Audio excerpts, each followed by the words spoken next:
What's going on, people? We are Tottenham TV here, back for another Tottenham update, and we have got some good news to tell you about today. And let's start off with Christian Romero, as we've got some updates on the impending transfer of Christian Romero from Atalanta to Tottenham Hotspur. Romano said earlier today that Romero will arrive in London later today to sign with Tottenham for €55 million. Dan Kilpatrick said Christian Romero is due to complete a medical and sign a 5-year deal and could be unveiled to the supporters ahead of Sunday's home friendly against Arsenal. And Ali Gold has said that Christian Romero is expected in the UK later on Thursday to complete the formalities of his move before he begins his isolation at the lodge. The confirmation of his signing is currently expected to take place before the weekend. And we've had further updates from that. If you follow all the flight trackers around Twitter and all that kind of stuff, he has arrived in London apparently. So Christian Romero, that's confirmed by Longari as well. Oh, that's confirmed from Longari, who has been up to date with the whole Christian Romero deal from the beginning. But it looks as though Christian Romero is literally half a step away now from becoming a Tottenham Hotspur player. Exactly. Yeah, he's one step away, and he's taking that step one more stride. Come on, Romero, you can do it. But look, this deal has literally moved like a centimetre per day. But we're finally getting over the line. Slow and steady wins the race, as they say. And I think that's never more true than with Tottenham Hotspur. But look, well, I don't know about wins the race, but definitely takes part in the race. Very true. But you've got to say, this is a deal that we're all getting everyone very, very excited. Finally, Spurs are getting their man. Hopefully, I don't think he's going to be involved on Sunday, but hopefully we can get a look at him in the stadium. Hopefully he's unveiled. And Nuno wanted him to be involved for the City game. I just fear it might come too late for that. I have a feeling, because he only gives him a week. And is he going to be up to speed in a week to face City? Probably more up to speed than Eric Dyer, Tanganga and Davinson Sanchez hasn't even come back to pre-season yet, has he? He has come back. I mean, surely Romero will be more up to speed than him, though. I don't know. Because at least he's been. I guess he's only had a few days training. I'd rather have a half up to speed Romero than a fully up to speed Davinson Sanchez. Yeah, I know. Me too. I'd like to think Romero comes straight in, but I have to have my doubts. But we know Nuno wanted to get this deal done quickly to help that. But it looks like it's taken a bit longer than we had hoped. But this deal is very much going ahead. I don't think it's going to end. No slip ups, I don't think, from now. So I'm very, very excited about this deal, and I really, really hope it could be the start of Spurs really rejuvenating our back line, and this is a perfect start, really. Yeah, it really is. I mean, it can't stop there. I mean, Christian Romero is just the start, but we do need more. We need another centre back, we need another right back, potentially even 2 right backs. So we'll have to see how the rest of the transfer window plays out, but definitely to get Christian Romero in, he was probably out of the back four maybe the most important cog to sign. Yeah, so at least we got him through the door early, and we had to spend a bit of money on him. Using early very cheaply. Earlier compared to the other players, but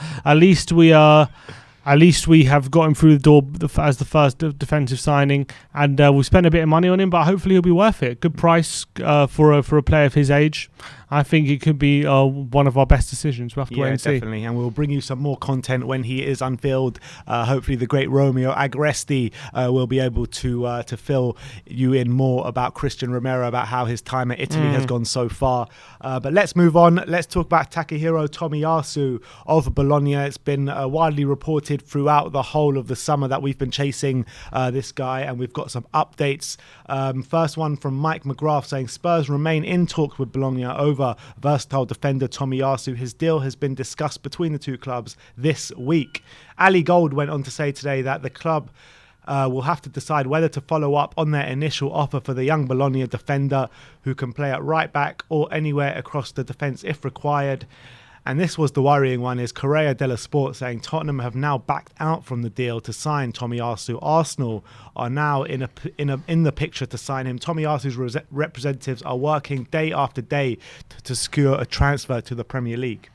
Yeah, I think the last one is from the least reputable source, so I'm happy that's the most worrying one. But I don't know. Alistair Gold seems very confident this one's going to go ahead. He seems confident once he's back for the Olympics, the deal will be done. I think he's one I think we definitely want to get over the line considering his price and the position he is. So I still think I'm still confident the deal's going to happen, but it seems like there's still a bit to go until the deal's done. Yeah, I mean, it was widely reported like last week or 2 weeks ago when the Olympics first kicked off that this deal most likely will get done after the Olympics. Now we're in touching distance at the end of the Olympics, so we'll see what happens. But yeah, I kind of agree with you. I think this one's going to get done. Yeah, and I'll go another step towards revamping the back line. Yeah, and it was very similar to like our kind of feelings at the beginning for the Romero deal, because no matter what twists and turns the Romero deal did take, I always thought it was going to get done, the Romero deal. Yeah, and it's got the same kind of vibe about it. It seems to be moving in a positive direction, so I'm looking forward to him coming in, and hopefully he can be part of the back line, which is a lot more defensively solid. He does seem to be a much more defensive right back, and more defensive than the right backs we have currently. But hopefully, if he can help solidify the back line, help out Romero, maybe he can give us more security to allow more freedom for the front players. And maybe that's the view of he doesn't have to be the most attacking fullback to be effective. Yeah, and he's got on the other side of him, on the left-hand side, he's got an explosive fullback in Reguilon. So it could work in sort of like a lopsided system. Let's move on. Mikel Damsgaard, there's been a report from La Repubblica. Spurs Express call them a tier 2 source. And they say Tottenham have now made their first offer for Mikel Damsgaard. The bid is put at higher than 20 million euros, but not as high as the 40 million euros Sampdoria have been hoping for. We know he's going to be expensive, don't we? Do you reckon there'll be some leeway from Sampdoria, or do you reckon they won't budge? There's probably I don't think they're going to budge that much, maybe a bit, but I still think they're going to demand. They know his stock right now is very high, so there's no reason for them to take a lower offer.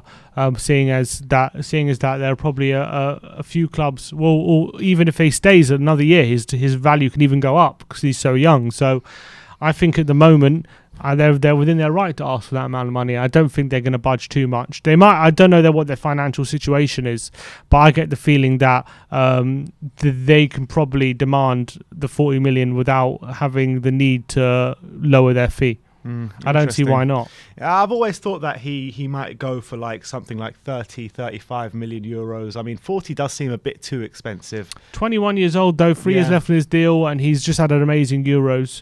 So maybe that's why they're demanding such a high fee. You know, we do need that kind of creativity in the squad, because there's a bit of a creativity void there has been the last couple of years. I mean, Harry Kane has been is our biggest creator and our biggest goal scorer. So, I mean, we do need to bring some more creativity into the side, don't we? Yeah, because obviously since Eriksen has been out the side, we know that vision in and around the penalty area is not at the same level with the players we have now.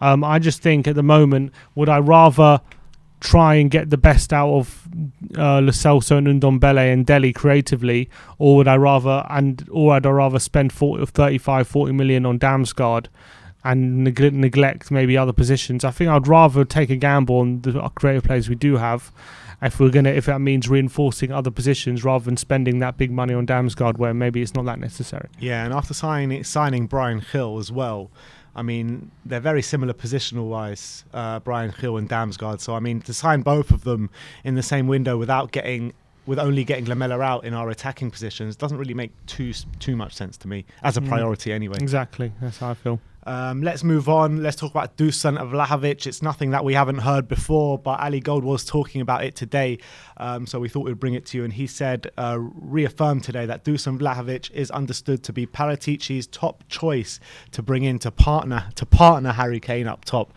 not to play with it, not to replace him. That's the thing with Vlahovic. He's 21 years of age. He's a good target man, but I don't think he's a striker you bring in as a replacement for Kane. I don't think he's you can burden him just yet with that kind of responsibility. If you're signing Vlahovic, you have to sign, and you're selling Kane, you have to spend at least 70-80 million probably on another striker. I think that's how I see it. So I think Vlahovic is definitely one I want to bring in, because the scope to improve, his age, the season he had, the player he is. I think he's definitely worth having in the squad. I just don't think that we can sell Kane and then sign Vladovic to replace him and expect that to not fall flat, especially in the first year. I think he will struggle to burn that expectation. So, yeah, I want him, and hopefully he's a number one target to play with Kane. He shouldn't be our number one target to replace Kane, though. I agree. And even in terms of replacing Kane with a striker, I mean, there's not many options out there that you can get that will cost 60, 70, 80 million, let's say, that would actually want to come to us. There's not many options out there. There really isn't. No, because of the position we're in. I think, unfortunately, what we're going to have to do is maybe sign an Isaac or something like that. Someone with maybe who hasn't quite hit the heights of a world-class ability just yet, so he doesn't want to come here, but someone who could potentially reach those heights in the next year or so and justify a big outlay. That's the kind of player we have to look at. Unfortunately, that's because anyone, for example, like a Lukaku or whatever, they're not coming. They're not coming to us. So we have to be realistic of who we can attract. Exactly. Now let's talk about some potential outgoings, and let's talk about Tanguy Ndombele. I mean, everyone's been asking, where's Tanguy? Where's Tanguy? He came back to pre-season as one of the first ones he came back, seeing as he wasn't in an international tournament and what have you. We've got an update from Ali Gold, which is fairly worrying, to be honest. And he says, Ndombele is understood to be considering his future once again this summer. Many inside the club would be loath to give up on their record signing just 2 seasons later, while recouping the big fee they paid in the current market would be difficult. Tanguy Ndombele is understood to be disappointed by the likely departure of his close friends Serge Aurier and Moussa Sissoko this month. I mean, that just doesn't sit right with me, man. I know he's not only considering his options because of Sissoko and Aurier going out the door, but for that to be one of the reasons, it's just strange to me, man. It is strange, and it's annoying considering a player who's on a big amount of wages and who hasn't quite reached the heights that we hoped just of yet since coming to Tottenham, and despite many flashes of brilliance, hasn't been that consistent performer that we've hoped for, and we're all hoping he can reach his best here. But you have to remember, he struggled to adapt massively when coming. We know that. When he first came, the language didn't help. He found it hard to adjust into the group and things like that. And Aurier and Sissoko were massive help to that. You saw in the documentary how they were sitting down with him and discussing how things were going and encouraging him and stuff like that. And they were clearly his best friends. And when you're struggling to adapt to a new environment and you have those really close friends who are helping you through it, and then they're leaving, I don't think he should be considering his future, but I understand that he's upset and it's making him think how he's going to move forward from that situation if he doesn't have his close friends with him to help him through the tough situations. Who are the players who helped him to adapt. So from that point of view, I'm sympathetic to that. But unfortunately, this is we're a football club who are paying him a lot of money to perform at his best, and you can't use these things as excuses not to perform when you're on 200 grand a week and Tottenham have paid big money for him. I know he's human, of course, and there's a human element to everything, and losing, if those friends are leaving, I understand he's upset, but you have to just put that to one side and you have to be a professional, and I'm hoping he can do that and start, and hopefully other players can step up and help him through anything he's going through, and he can kind of step up next season. But it's a sad state of affairs that losing his friends is going to start make him question his future at the club. It's ridiculous, to be honest. I think it's ridiculous that this even comes into the conversation, in my opinion. I think, look, the guy's been here for 2 years now. It's not like he's only just joined a year ago. He's been here for 2 years now. He's known this squad, the majority of this squad, for 2 years. I mean, this shouldn't even come into the conversation. You're paid 200 grand a week to play for Tottenham Hotspur. No matter what club you're playing for, no matter how much you're getting paid, you give your all to your job and you try your best to work around each and every situation that comes your way. And I think that, yes, there were times last season where we thought, wow, what a player we have on our hands. But I still think last season probably wasn't good enough for the quality that he has, and I don't think we've seen anywhere near the best of what Tanguy Ndombele can produce. And And I don't know, man. One more season. Maybe even I don't know. I want to give him as much time as he needs, but I think time is running out. Yeah, it's frustrating with Tongi because of the ability we've seen pretty much when he's on the pitch, the ability is second to none. He's like so hard to get the ball off. We've said it a million times. He's arguably the most talented player in the squad, but it's just his mentality, which is what Mourinho kept saying, is probably one of the things that are holding him back. Hopefully he can overcome it. I just think maybe. I don't know. I think there's a combination of things. First of all, is the direction the club's been going in ever since he's come. Which he came to us as Champions League. We were Champions League finalists, Champions League regulars, and we've been kind of not doing anything much. We've regressed year on year. We've regressed pretty much since he's come in, and he's probably not been. He's obviously been part of that because his lack of consistent performances have contributed to that. But you got to say. That's probably played on his mind, and the fact that now he's had friends of the club who are all moving on, and he has to deal with that. So it's frustrating, and it's not something that you want to hear from your your record signing. But I think these sometimes the realities of players these days. Well, let's move on. Cameron Carter-Vickers. Ali Gold has done an update saying Carter-Vickers, who has 12 months left in his contract, is attracting plenty of interest from clubs. I mean, do you see him more going to like a lower-end Premier League club, or do you think he'll go back to the Championship? I'd be surprised if he gets a Premier League club. There is talk about Newcastle and stuff, and I think I can't remember any other Premier League team, but there was Newcastle. Newcastle won't take him after they took the Edlin. Yeah, maybe. But I think Carter-Vickers, I'd be surprised if he gets a Premier League club. I would be. I think he's probably better off for now at a top-end Championship club and working his way into the Premier League with them, and then that's how to get his starts. But if he gets a Premier League club, good for him, and hopefully he does well. I would be surprised if he gets that. Next up, we're going to talk about Aurier, Sissoko and Sanchez yet again. This is one from Ali Gold again, and he says efforts are being made to sell Aurier and Sissoko, while Sevilla have an interest in taking Davinson Sanchez to Spain if Jules Koundé does move on. I mean, the Koundé to Chelsea thing has gone a bit quiet, hasn't it? It has gone a bit quiet. I think it's still very much in discussion. I think Zuma has been holding it up, and then now there's a dispute how much they want instead of Zuma, how much more Sevilla want. So that's, I think, holding up the deal. I do expect it to be done, though, eventually. So I don't think he's one who's going to come back on the market for Spurs. But hopefully those three spoke about we can get them out the door.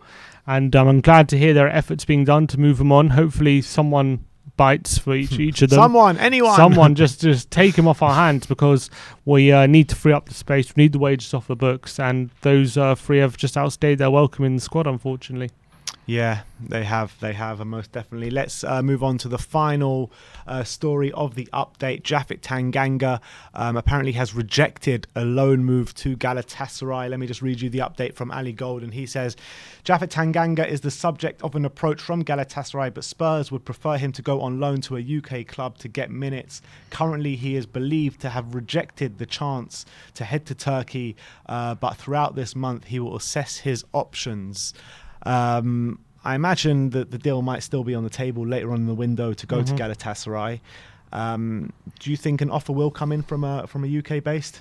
I hope so. I think there will be. There should be. I don't see why a higher end or a Championship club or a lower end Premier League team won't come in for him, because I think he's shown enough in those aspects to maybe get an offer for a loan deal.